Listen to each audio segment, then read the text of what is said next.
Olá, boa noite. Hoje vamos ter uma live entre Brasil e México sobre um assunto bastante interessante e importante. E esse assunto importante e interessante é o prazer como um direito. Em breve, em alguns segundos, teremos conosco a psicóloga e terapeuta sexual e de casais, Marta Puga. Então, em momentos, iniciaremos essa conversa sobre o prazer como un direito. Entonces, en momentos empezamos un evento, una live bien importante sobre el placer como un derecho. Y tendremos la psicóloga Marta Puga, que es psicoterapeuta sexual y de parejas en México. Y vamos a hablar sobre este tema que es muy importante para la salud general de las personas. Aquí tenemos nuestra Marta. Bienvenida. Ahora vamos a tener nuestra conexión con México y entonces empezar a hablar de una cosa extremadamente importante. Escúchame. Hola, hola, maestro, ¿cómo estás? Bárbaro, Marta, ¿cómo va? Muy Entonces, bien, maestro. entonces hoy tenemos una discusión, una charla entre nosotros sobre un asunto Así especial. así es, maestro. Pues la charla pues tiene que ver con esta eh, declaratoria que se hizo en la UAS el año pasado, que ¿Sí? realmente resultó bastante interesante cómo eh, diversos países del mundo coincidimos en materia de sexualidad, que es importante el derecho al placer. Y entonces, pues lo que vamos a estar platicando hoy, que para mí es un placer, maestro, poder charlar contigo sobre precisamente el derecho al placer. Sabes, creo que también tenemos que recordar que estas cuestiones de derechos, los derechos sexuales son muy importantes. Y Así es. sí, y hace más de dos décadas que esto empezó dentro de la Asociación Mundial de Sexología, que es ahora la Asociación Mundial de Salud Sexual, eh, exactamente para hacer un listado, una lista de las cosas que son necesarias para la salud sexual, los derechos sexuales y el derecho al placer. Porfa, si uno no tiene derecho a placer, ¿qué va a hacer? Así es. Mm, Y bueno, Mar fíjate, maestro, que precisamente en dar un abordaje, en dar una atención a las sexualidades humanas, pues precisamente el derecho al placer, aun cuando sabíamos que era parte importante, siempre se queda como al final, ¿no? Y a veces cuando tocamos dentro del proceso terapéutico el derecho al placer suena como algo tan lejano que parece que no hay manera de poder llegar a ello, ¿no? Y entonces, bueno, pues a mí se me ocurrió que pudiéramos hablar un poquitito sobre cómo precisamente la cultura que moldea, obviamente, nuestra psique, porque nuestra psique, nuestro inconsciente es cultural, también moldea la expresión corporal y también moldea el derecho a vivir nuestra sexualidad y también el acceso a nuestro placer. Y pues por ahí se me ocurrió a mí como que compartir un artículo precisamente cuando fue el 4 de septiembre, que estuvimos hablando sobre el derecho al placer, que fue el Día de la Salud Sexual, pues precisamente hablar cómo dentro de un proceso terapéutico también se ve reflejado el acceso al placer y cómo a veces ni siquiera lo consideramos dentro de un proceso terapéutico y a veces ni siquiera considerado, a veces ni siquiera sabemos cómo abordarlo, porque pensamos que solamente hablar sobre el derecho al placer y sobre lo que significa el placer, lo que significa una salud sexual, lo que significa la erótica y demás, pensamos que eso es suficiente y a veces no nos damos cuenta que el impacto de la cultura en la psique de la persona y la expresión del cuerpo es fundamental para ayudar a deconstruir precisamente por qué la persona cuando se pregunta por qué no accedo yo tan fácil al placer, y cree que solamente es una discusión o que hay que deconstruir ese discurso para poder modificar lo que está en la mente, pero resulta que el cuerpo no responde. A la hora del placer, aunque hayamos cambiado ciertas percepciones mentales, a la hora del acceso al placer, el cuerpo reacciona de manera inmediata. Es como si el cuerpo no entendiera mente. Entonces, estás planteando que hay algunas cosas importantes para nosotros. Primero, que nuestros cuerpos podrían simplemente hacerse placer. Bueno, tenemos la posibilidad física, biológica para tal, pero hay cosas, nuestras culturas, la sociedad, las reglas culturales, las instituciones sociales traen otras reglas que entonces nos ponen por otros lados. Así es, maestro. Bueno, y ahí en el artículo que yo compartí, precisamente quise hablar sobre la energía erótica, que a mí cada vez de que hablo del tema de la energía erótica, siento que estoy hablando o reanudando el término. Hablar de energía es lo mismo que la erótica, pero como no estamos tan acostumbrados a hablar de la energía entendida como parte de la existencia humana, porque siempre la vemos como la energía en los focos, la energía eléctrica, la energía, ¿no?, en otras áreas, no logramos darnos cuenta que parte de nuestra existencia tiene que ver con esa energía vital. Y quien más habló sobre esta energía vital, pues obviamente fue pues Sigmund Freud, ¿no? E incluso él no habla con una energía como tal, sino lo pone la libido, o que él sabía que era energía libidinal, pero lo pone como la libido y la energía de vida, ¿no? Pues cuando solemos hablar los terapeutas de energía, casi siempre piensan que tiene que ver de esta parte holística que no tiene fundamento científico o teórico alguno y que se ve como algo bastante subjetivo. Sin embargo, la erótica es la existencia misma, es esa energía contenida en el cuerpo que hace que todas y que todos estemos vivos y es esa energía que también la utilizamos para experimentar placer, placer sexual, placer en la vida y para experimentar prácticas eróticas con algunas personas, ¿no? Y lo vemos como muy alejado, ¿vale? Y entonces la energía vital, así como lo habló Sigmund Freud y otro de sus discípulos, que fue Wilhelm Reich, que todavía hoy Wilhelm Reich pues, es un personaje como bastante cuestionado, que a mí me parece fundamental para poder entender las sexualidades humanas, que es parte de lo que tenemos que aprender, que tenemos que leerle, que tenemos que investigarle y que entendemos que tener bien claro cada uno de sus conceptos para poder entender la sexualidad de las personas, ¿no? Entonces, él es el segundo que le da importancia como a la libido, él no lo menciona como la libido. De hecho, Wilhelm Reich tiene varios libros, me parece que el más importante de ellos, y fue el primero que yo accedí hace muchísimos años, por lo menos 20 años en materia de sexualidad, que ya pues tengo 20 años como especialista, fue La función del orgasmo. Y en ese libro, maestro, Wilhelm Reich nos habla precisamente de la orgonomía, ¿no? Que es esta energía, es que voy a estar utilizando como muchas palabras dobles, ¿no? La orgonomía no es otra cosa más que la erótica, la capacidad orgásmica contenida en el cuerpo de la persona, ¿vale? Esa energía precisamente es la que le da existencia. Y entonces él dice que la represión cultural, la moral impuesta, ¿no?, es lo que moldea obviamente las estructuras corporales y obviamente va a moldear nuestra psique y por supuesto que también va a moldear la experiencia erótica.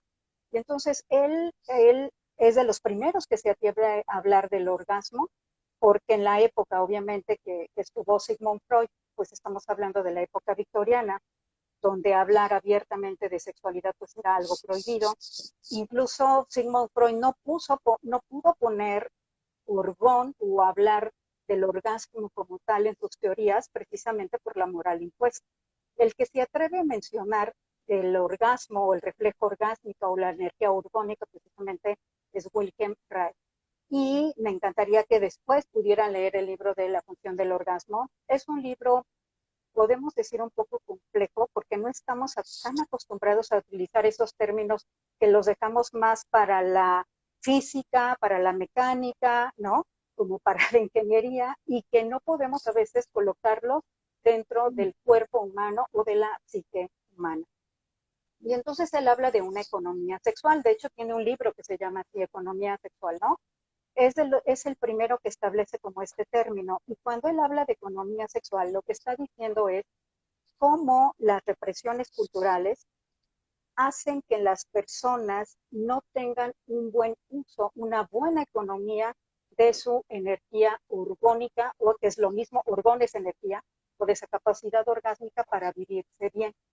Entonces él dice que las represiones culturales, las experiencias negativas vividas, van a hacer que esa capacidad orgásmica que fluye de manera espontánea en nuestro cuerpo se vea trastocada.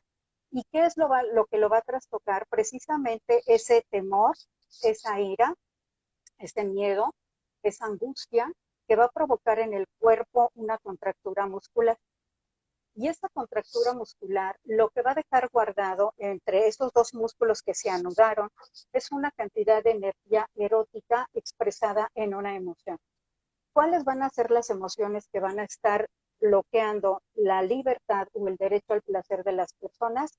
Es el miedo y la ira. ¿Por qué el miedo y la ira y la tristeza? Porque son emociones primitivas. O sea, dentro de las emociones primitivas que tenemos, que son 5, hay quienes incluso la erótica la ponen como una emoción. He encontrado especialistas que hasta ponen 8 emociones. Sin embargo, yo me voy a quedar como con las más básicas de las emociones para poder explicar un poquito el por qué el cuerpo refleja neurosis, tanto físicas como mentales, y que tiene que ver con los bloqueos o las contracturas musculares generadas por una experiencia negativa, donde hubo primero sanción, vergüenza, culpa y luego castigo, de tal manera que va generando en el cuerpo una contractura. Y estas emociones, pues obviamente son la ira, el miedo y la tristeza. La demás sería la felicidad y el afecto, que nos lo ponen como amor. Entonces, estas 3 emociones, la ira, el miedo y la tristeza, se van a ver expresadas en un cuerpo mediante una contractura, y que de acuerdo a la etapa en que haya vivido la persona estas experiencias negativas, van a formar un rasgo del carácter, que ese rasgo del carácter va a conformar su personalidad, y por lo tanto esa personalidad se va a ver reflejada en su cuerpo, porque el cuerpo sí es real, y es real tanto que lo vemos. La mente, a mí desde mi percepción y el trabajo que he hecho en 21 años como sexóloga, siempre trato de explicar que cuerpo es realidad. O sea, la persona existe porque nosotros le vemos que tiene un cuerpo. Si la persona existe a partir de un pensamiento, ¿no? Pues ni siquiera nos damos cuenta que la persona existe. Es como si en este momento estuviera solamente, maestro, nuestra mente puesta aquí, pues nadie nos vería, ¿no? Uh-huh. La gente sabe que somos reales y que existimos porque nos ven una estructura corporal. Y nuestra estructura corporal tiene una historia. Y esa historia, obviamente, sí, está moldeada por la cultura. Y el acceso al placer también va a estar moldeado por la cultura. De tal manera que tenemos que darnos cuenta cuál ha sido la educación de esa persona, cuáles son los rasgos del carácter que conforman su personalidad, para poder entender por qué la persona se vive sexualmente como se vive. Por qué la persona no puede acceder a este placer como algo nato, porque es algo nato, es parte de la condición humana. Y tenemos que entender también el contexto sociocultural, el momento histórico, la situación geográfica, ¿no? La geografía incluso en la que vive la persona, para poder entender por qué el acceso al placer está limitado. Y si tomamos estos elementos que acabo de mencionar, pues la verdad es que la cultura que tenemos es una cultura que le teme muchísimo al placer, que le teme muchísimo a la experiencia erótica sexual. Tanto que la educación sexual que hemos recibido es una educación para la reproductividad, no es una educación que se reciba desde el derecho al placer. De tal manera que se piensa que solamente el acceso a placer es una condición de la adolescencia hacia adelante. Es decir, puede acceder al placer sexual una persona adolescente, una persona adulta, exclusivamente una persona adolescente y adulta, ni siquiera en la infancia, ni siquiera las personas añosas o de la tercera edad o las personas ancianas o viejas, ¿no? ¿Por qué? Porque el acceso al placer no lo connotan y está condicionado a la capacidad de reproducirse. Y entonces, desde la adolescencia hasta la madurez, digamos 40 años aproximadamente, que está la capacidad reproductiva, ¿no? Aunque la capacidad reproductiva se ha ampliado, más en el caso de nosotras las mujeres, todavía se considera que no hay acceso a ese placer. ¿Cómo ven, Mike? Pero hay acceso a ese placer, ¿verdad? Así es, maestro. Y el acceso al placer tiene que ver primero con darnos cuenta quién es la persona que tenemos dentro del consultorio. O sea, qué nos está diciendo su cuerpo verbalmente, ¿no?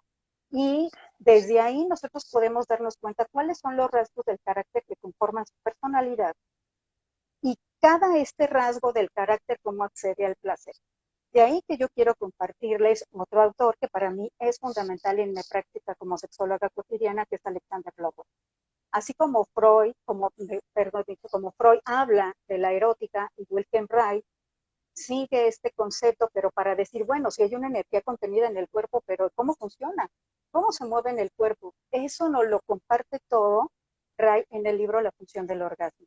Y luego, después aparece Alexander Lowen. Alexander Lowen fue discípulo de Reich. Reich fue terapeuta de Alexander Lowen, ¿no? Y entonces Lowen dice, bueno, sí hay una energía que se mueve en el cuerpo, pero ¿cómo es el impacto de la cultura en esa energía erótica que provoca las neurosis y las contracciones? Y entonces la capacidad de observancia de Alexander Lowen, como la de sus antecesores, que fue bastante buena, él se da cuenta que hay 5 formas en que se moldea culturalmente el cuerpo de la humanidad.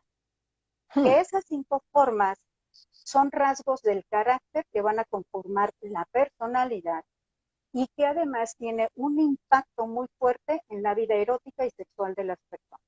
Y entonces él nos dice que el primer rasgo de carácter que aparece dentro del proceso del desarrollo, ¿no?, humano o psicosexual es el rasgo esquizoide. Y este rasgo esquizoide, maestro, se va a originar en el proceso de gestación. Y en este rasgo, obviamente, se va a ver trastocado precisamente por todas las situaciones emocionales negativas que haya vivido la madre gestante en este proceso de gestación. Por ejemplo, si la madre vivió violencia, si la madre tuvo una pérdida muy fuerte, tiene una enfermedad, sí, un traumatismo, ¿no? O una noticia que trastoca por completo su integridad física y mental, obviamente va a trastocar la existencia del producto, es decir, del producto que está gestando. Y entonces, ese producto que está dentro del útero materno, al percibir todas estas sensaciones, él no sabe lo que está pasando o ella no sabe lo que está pasando, el producto no puede interpretar. Lo más que puede interpretar es que es una amenaza que va a trastocar su proceso de desarrollo. Y entonces el producto lo que hace es guardar su energía erótica, su energía vital, y la concentra en el centro de su cuerpo, de tal manera que va a estar centrada en el cerebro y en la médula espinal. De ahí que esa energía la va a guardar para mantener su integridad y para, su objetivo obviamente es nacer, ¿vale? Pero va a mantener su integridad. De tal manera que sí se va a desarrollar, sí va a desarrollar extremidades, ¿no?, superiores e inferiores. El cerebro va a permitir que se desarrolle ese cuerpo hasta que adquiera una humanización, pero la energía que le va a llegar a la periferia va a ser muy poco. Es como cuando, por ejemplo, nosotros tenemos frío. ¿Qué hacemos cuando tenemos frío? Nos hacemos conchita para guardar nuestra energía, mantenernos calentitos lo más que podamos. Lo mismito hace el producto dentro del útero materno. Lowen dice que este rasgo del carácter es como si el útero de la madre se convirtiera en un congelador. Si ustedes vieron la película de Joker, hay una escena, Joker, de Joker, okay, la película Joker del Guasón.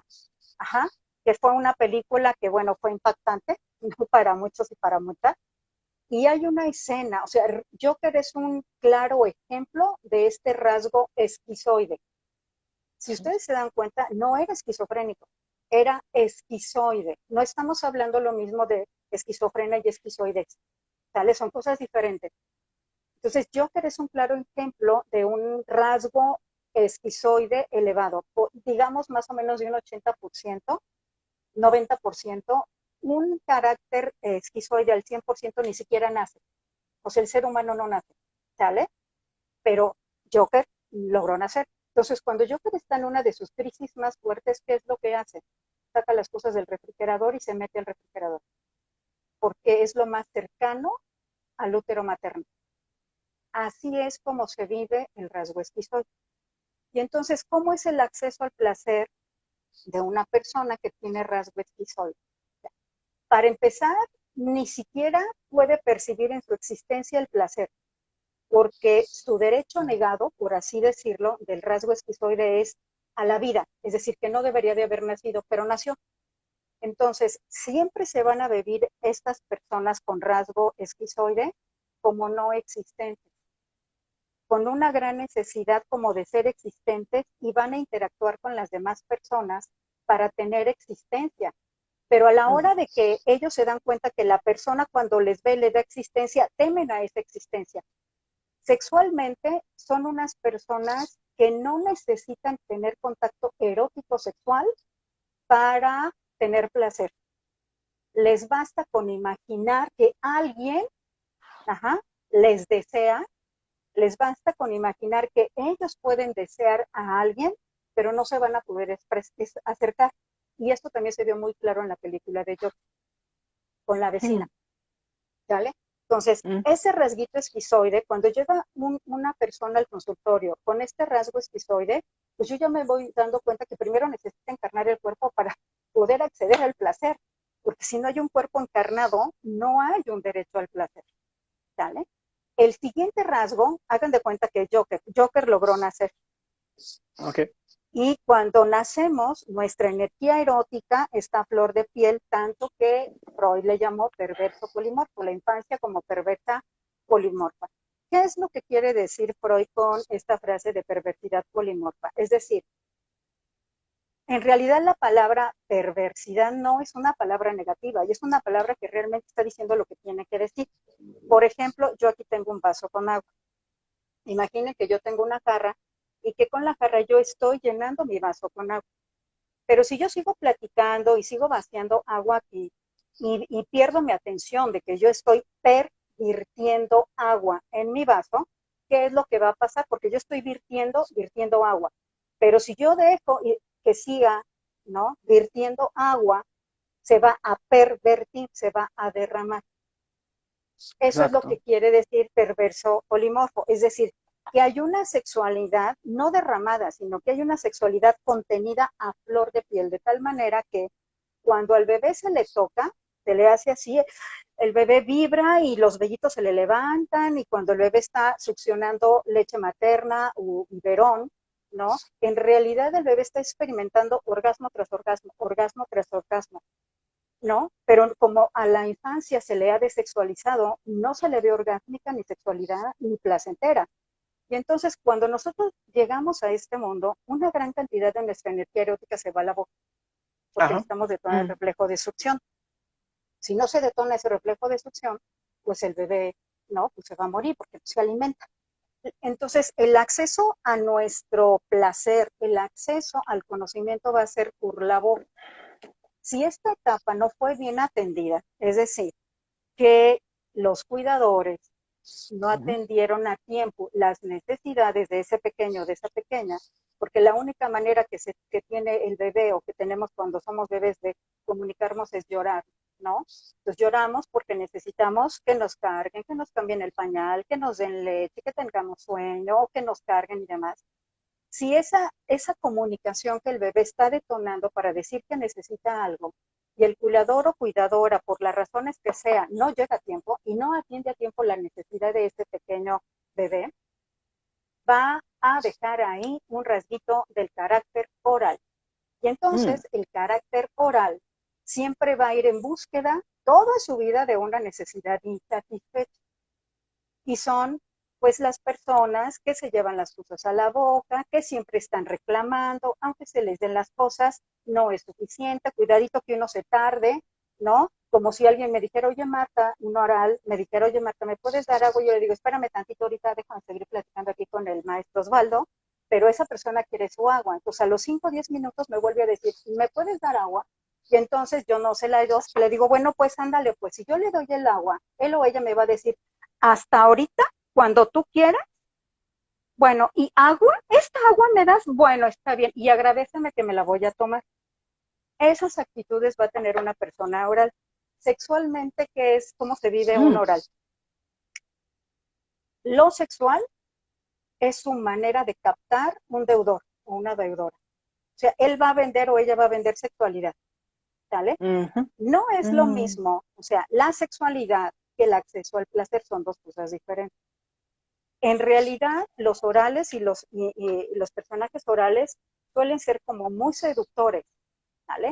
Y su sexualidad es para captar a las personas, pero a la hora de que hay que estar con esa persona, huyen, ¿vale? Es decir, como implica hacerme responsable de mi placer, implica hacerme responsable de que yo estoy con esta persona, no puedo yo hacerme responsable de mi placer y le voy a poner a la persona la responsabilidad de mi acceso al placer. De tal manera que un oral siempre anhela el placer. Y cuando va a lograr el placer, así como lo toma, se convierte automáticamente en displacer. Y siempre va a ir en una necesidad insatisfecha de placer, displacer, placer, displacer. ¿Vale? Y luego viene el siguiente rasgo del carácter. Ya que nuestra energía erótica que estuvo en la boca ya maduró y demás, la energía erótica se nos va a ir a las extremidades, al gatear, ¿no? Y a explorar el mundo. ¿Vale? Si a este pequeño ser o esta personita o este bebé le trastocan su libertad de acceso a explorar el mundo, que es cuando dicen, no, espérate ahí, no, les ponen una barrera, les meten un corralito o los meten a la andadera, ¿no? Ya se está trastocando su derecho a la libertad, a explorar, a su autonomía. De tal manera que el bebé obviamente se enoja, se molesta porque le están trastocando su derecho al placer, pero como no hay manera de reclamar porque tiene que respetar a la autoridad, se queda con ese enojo. Su acceso al placer se va a ver trastocado. Toda su energía erótica se le va a ir a las extremidades superiores, es decir, a los hombros, porque está enojado, está enojada, a la cabeza, ¿no? Y ahí es donde va a percibir el mundo desde el control, como le controlaron su derecho a libre tránsito, a explorarse y demás. Su placer va a radicar en controlar el acceso al placer de las demás personas. Tanto que, por ejemplo, a la hora de experimentar placer y experimentar un orgasmo, pues lo primero que se necesita es disponibilidad y soltarse en el cuerpo. Pero si se pretende controlar el cuerpo, mente, el placer no va a llegar y el orgasmo menos. Entonces, una persona que es psicopática, que es del rasguito que estoy hablando ahorita, una persona que tiene rasgo de psicopatía es una persona que va a controlar, siempre va a controlar. ¿Quiénes tienen rasgos psicopáticos? Pues todos los líderes, todas aquellas personas que tienen que dirigir un gran número de personas o de masa poblacional. Tienen un rasgo del carácter psicopático. Claro. Los que están en el ejército, los policías, tienen rasgos psicopáticos. Claro. Entonces, ellos no hay manera de que accedan al placer, porque acceder al placer es dejar en libertad.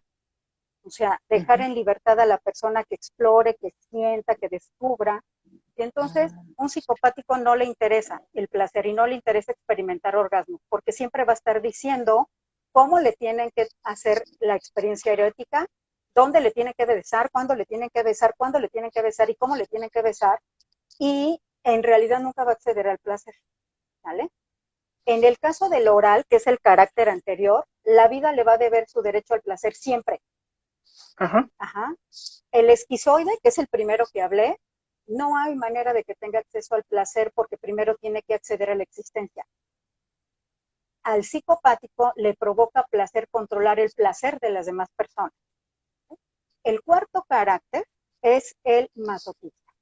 Ya que nuestra energía erótica se desplazó en nuestras extremidades para gatear, explorar el mundo, una cantidad de energía erótica se nos va a ir a la zona genital para detonar, ¿no?, el control de esfínteres, ¿vale? Entonces, estamos hablando más o menos de la etapa entre 2 y 3 años de edad, ¿vale?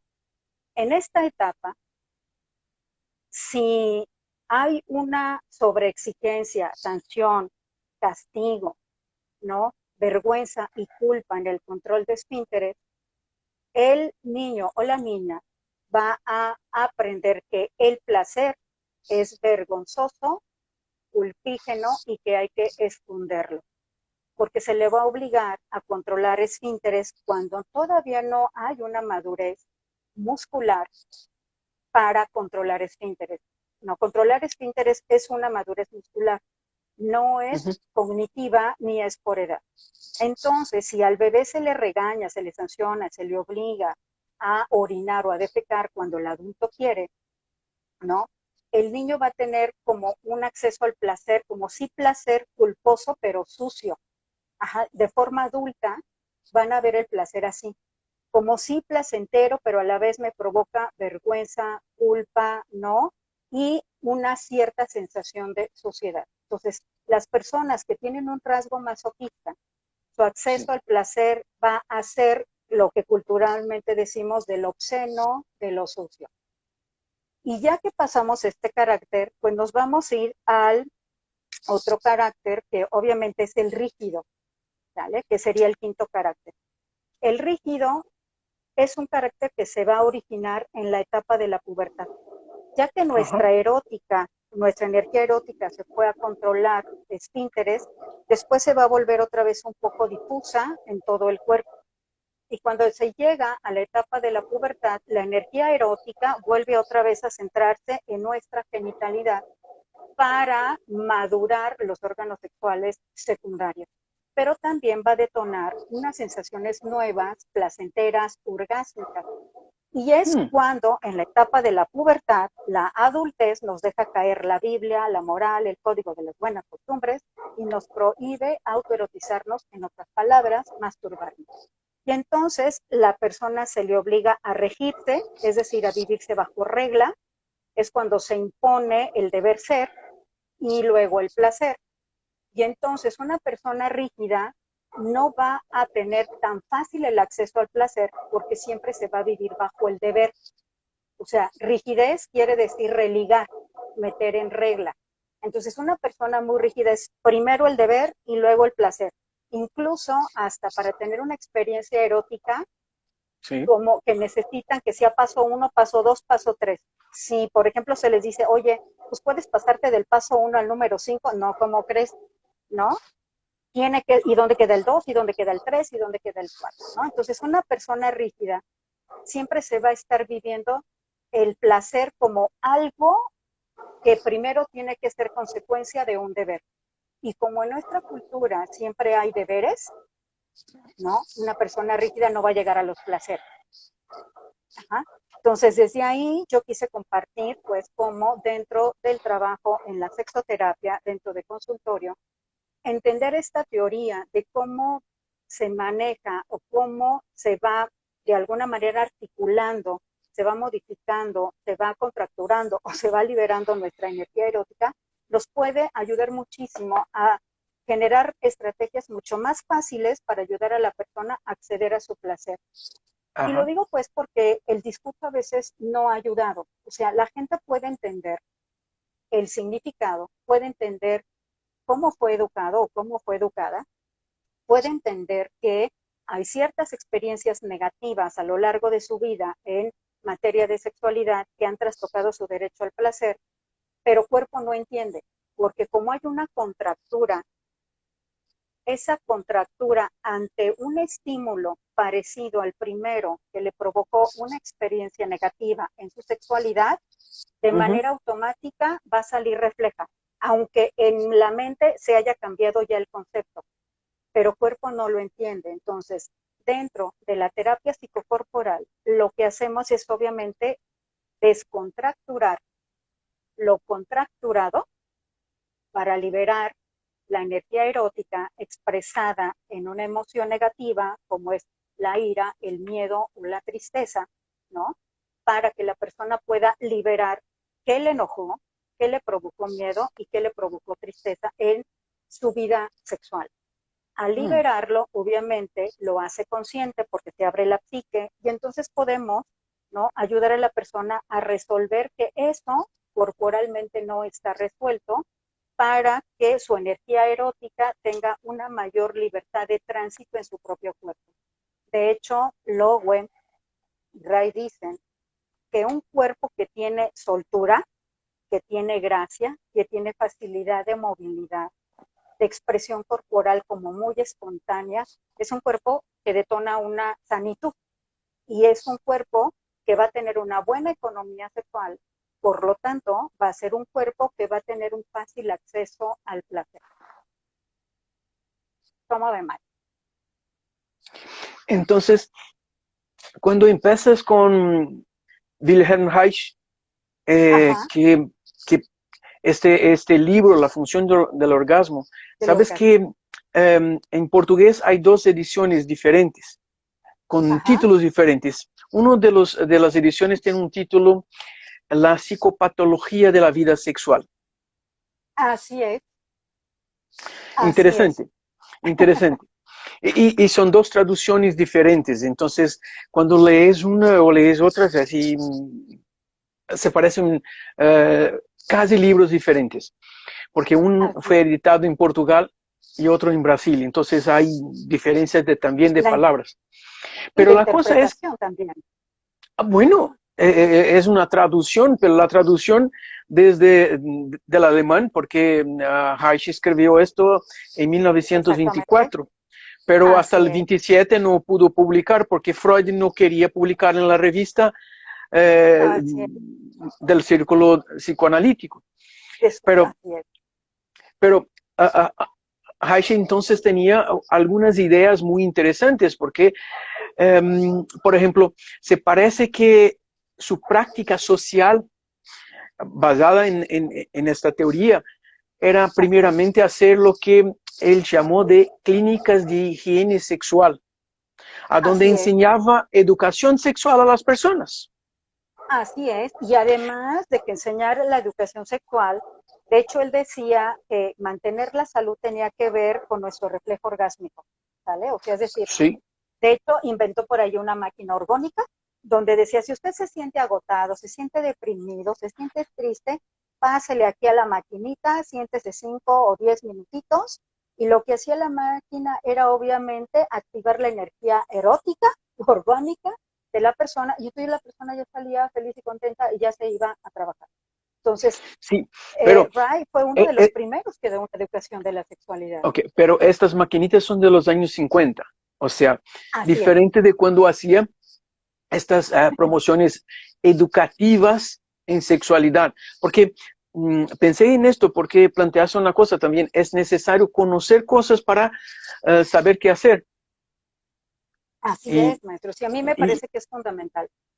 Claro, entonces por eso creo que él pensó así, bueno, tenemos que enseñar a la gente a saber cómo funcionan sus cuerpos, cómo funciona la reproducción, cómo necesita limpiarse bien para tener salud física, para entonces irse a una salud sexual, a tener la posibilidad del placer. Pero así esto es, maestro. Y es interesante porque entonces cuando agregamos a la terapia es que tenemos que comprender cómo esta persona funciona, pero también hablaste muchas veces que necesitamos comprender la historia de la persona, pero también el periodo histórico y social a donde vivió esta persona. Porque así es. Esta sociedad en este momento produce personas diferentes si comparamos a unos 100 años. Sabes, hoy mismo un paciente me preguntaba algo así como que, ay, las enfermedades psiquiátricas son diferentes en regiones diferentes del planeta.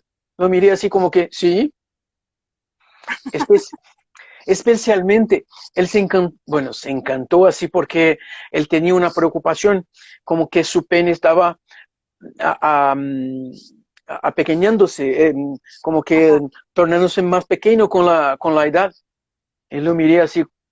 Bueno, se parece con una enfermedad que ocurre mucho en China y que se llama coro.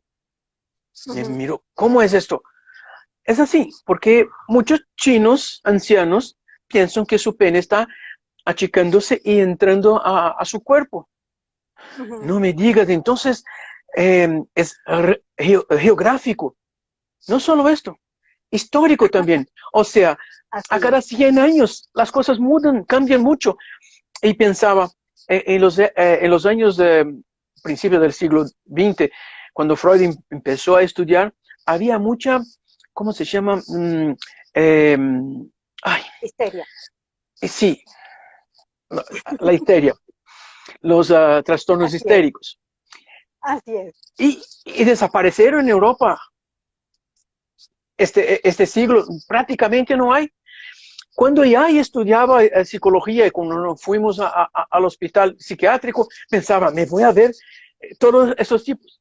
No, histeria no es común, no Ajá. más, pero fue muy común. O sea, se parece que épocas históricas, con formaciones sociales, como planteabas, hacen más fáciles algunas enfermedades, pero cuando clasifica caracteres, Ujú. eh, las personalidades, estás hablando también que hay, hay momentos en la vida de la persona a donde las cosas hacen más sentido o la persona de alguna manera se queda más cercana a esta manera de expresarse. Así Y, es.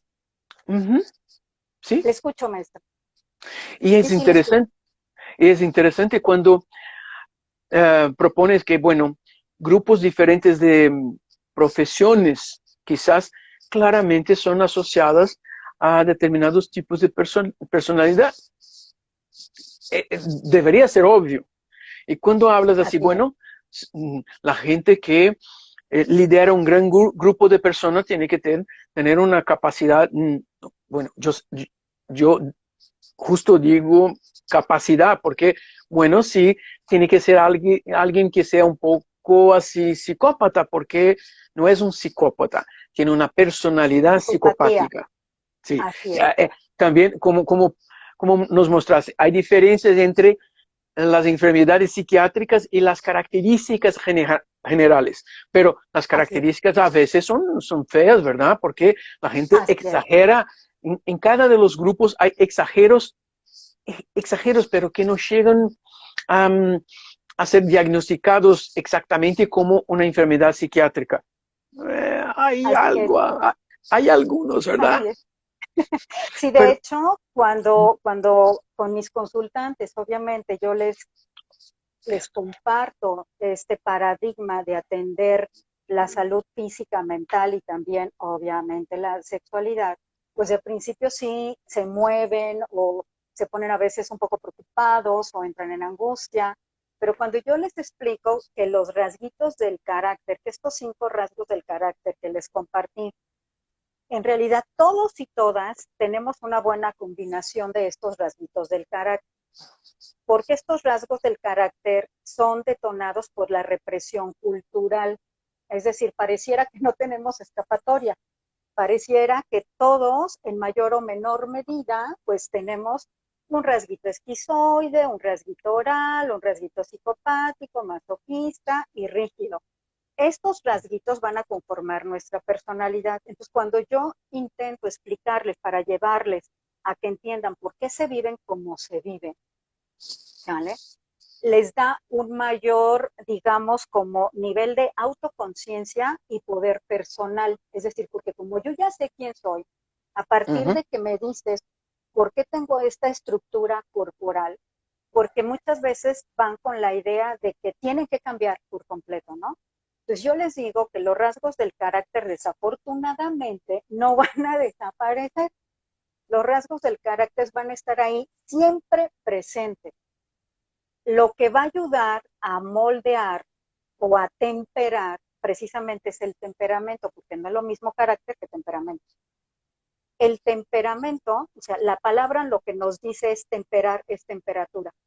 Entonces, el temperamento va a suavizar estos rasgos del carácter que a mí cuando me doy cuenta de que, por ejemplo, no sé, digamos que un consultante tiene un rasgo importante de oralidad, que es el que siempre va a ir en una necesidad insatisfecha, siempre va a estar exigiendo cosas porque la vida le debe cosas, la vida le debe placeres, ¿no? Se va a dar cuenta de que ese rasguito del carácter no va a desaparecer, pero que tomar conciencia de ello, su temperamento va a suavizar de alguna manera ese rasgo del carácter y que le va a permitir funcionar mejor, sentirse mejor como persona y también tener una mejor relación interpersonal. Entonces, incluso, por ejemplo, en procesos terapéuticos, en tener como claro los rasgos del carácter reflejados en la expresión corporal de una persona, incluso nos podemos, digo, para mí, por ejemplo, es muy fácil decir, híjole, con esta persona voy a tener que trabajar esto y esto y esto y esto otro, y le tengo que llevar de tal manera sin que se dé cuenta para que logre resolver su problema.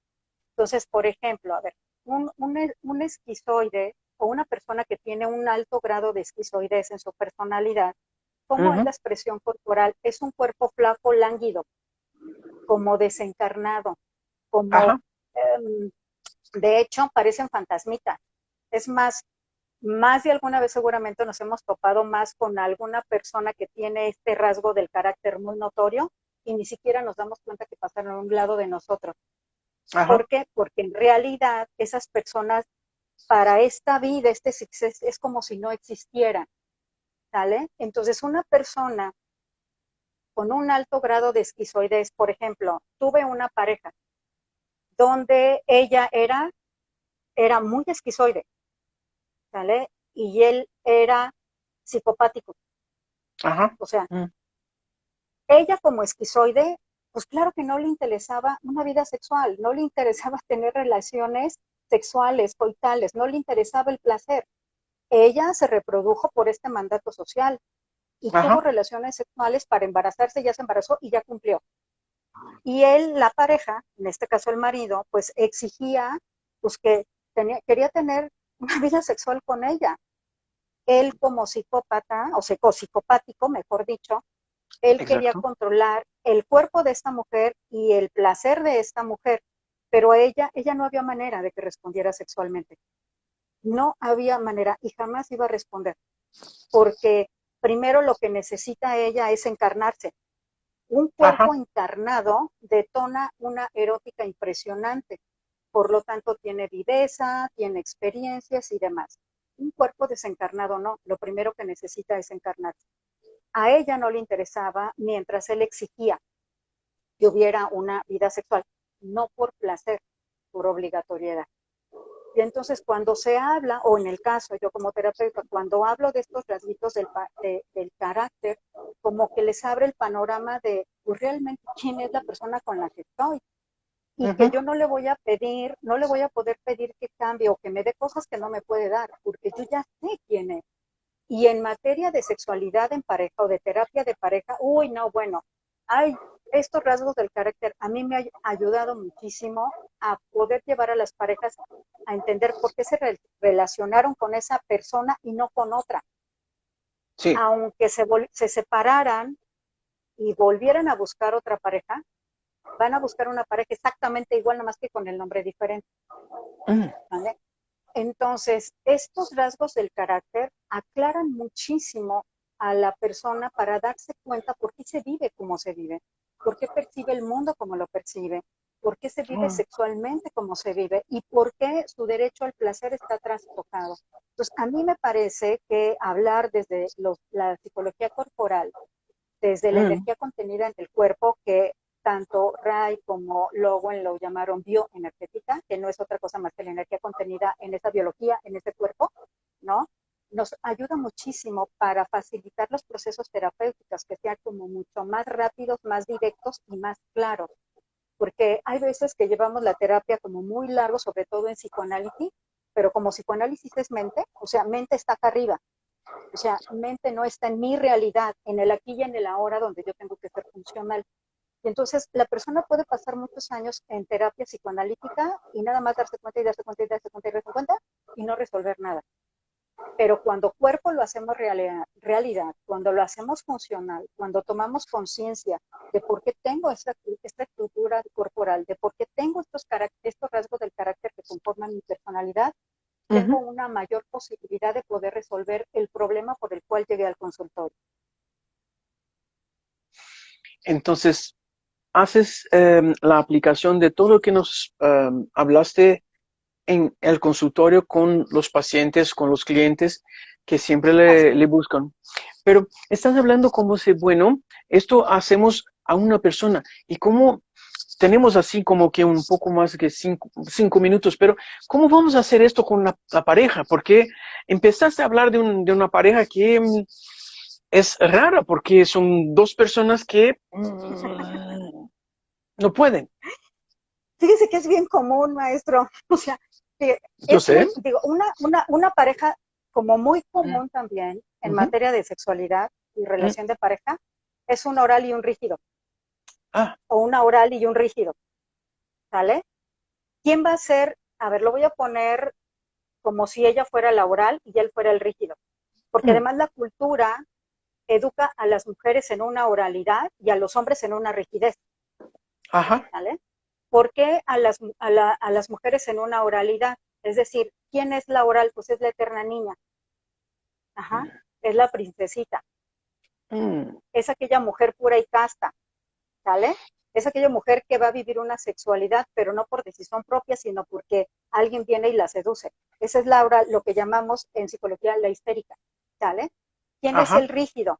El rígido es aquel hombre que tiene un deber de mantener una masculinidad, un deber de mantener un hogar, un deber de ir a trabajar y demás, y que además parte de su deber es detonar una masculinidad y garantizar su fecundidad y garantizar también su hombría.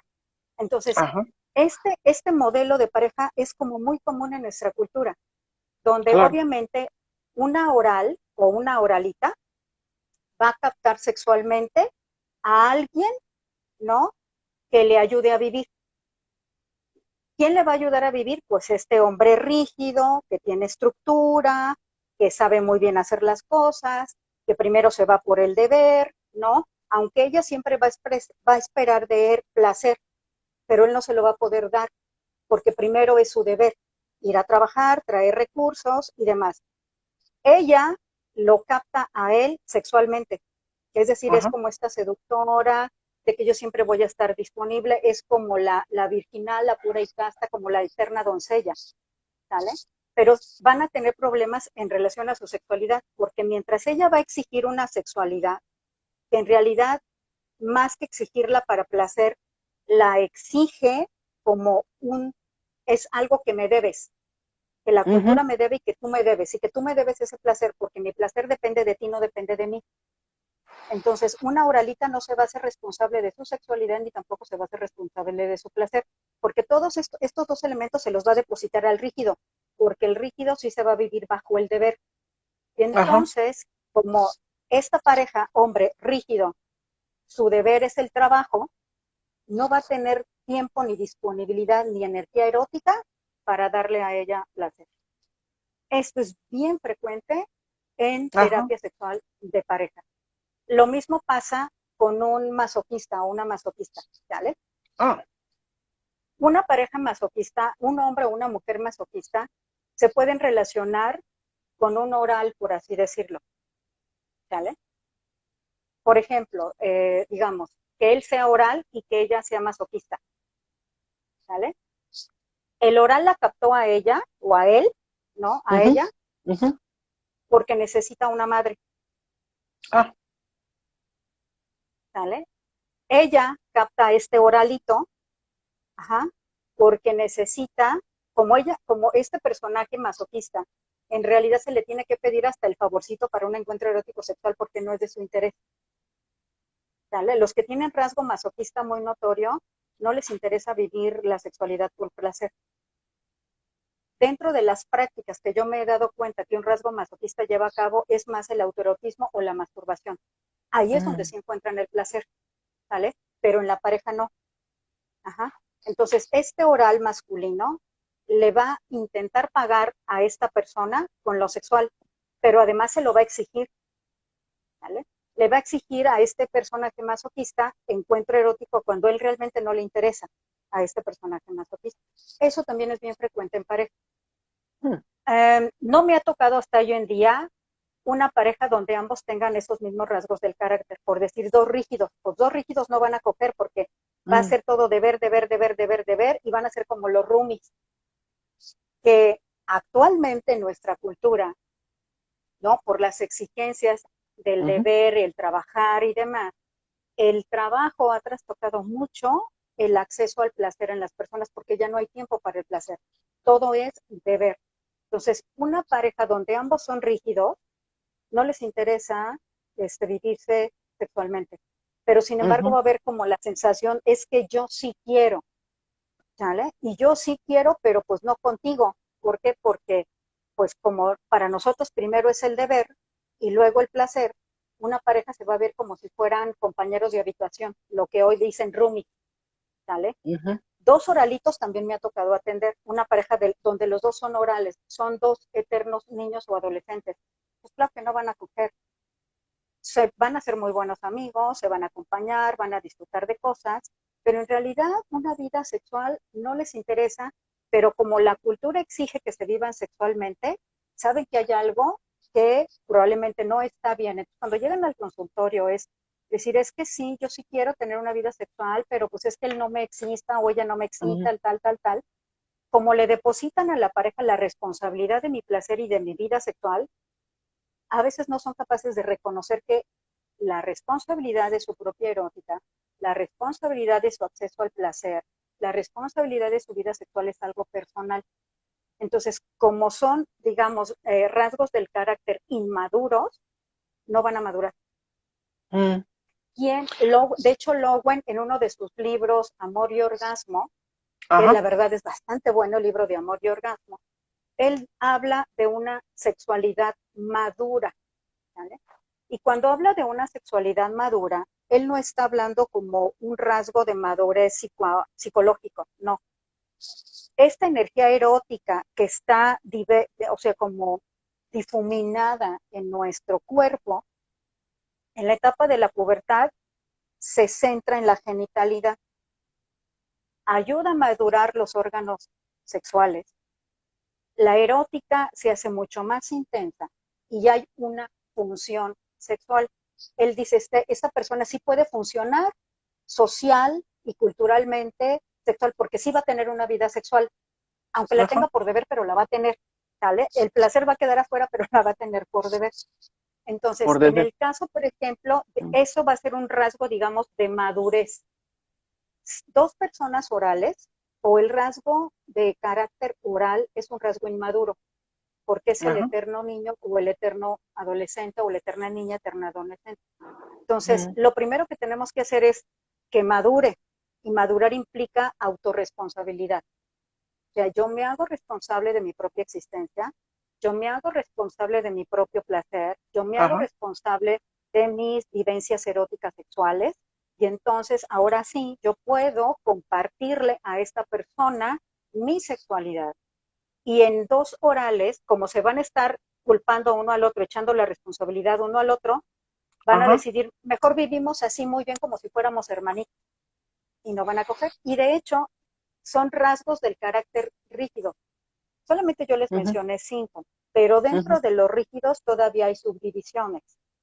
Y esa subdivisión es el fálico narcisista, que lo conocemos como el Don Juan, ¿no? El otro es el fálico narcisista pasivo femenino, que son como estos hombres delicados, sensibles y demás, agresivo masculina, ¿no? Y otro carácter que se llama como la pequeña, dígame. van a cortarnos ¿Ya me en pasé? 10, van a cortarnos en 10 segundos. Entonces quiero Ok. agradecerle y fue una charla muy interesante porque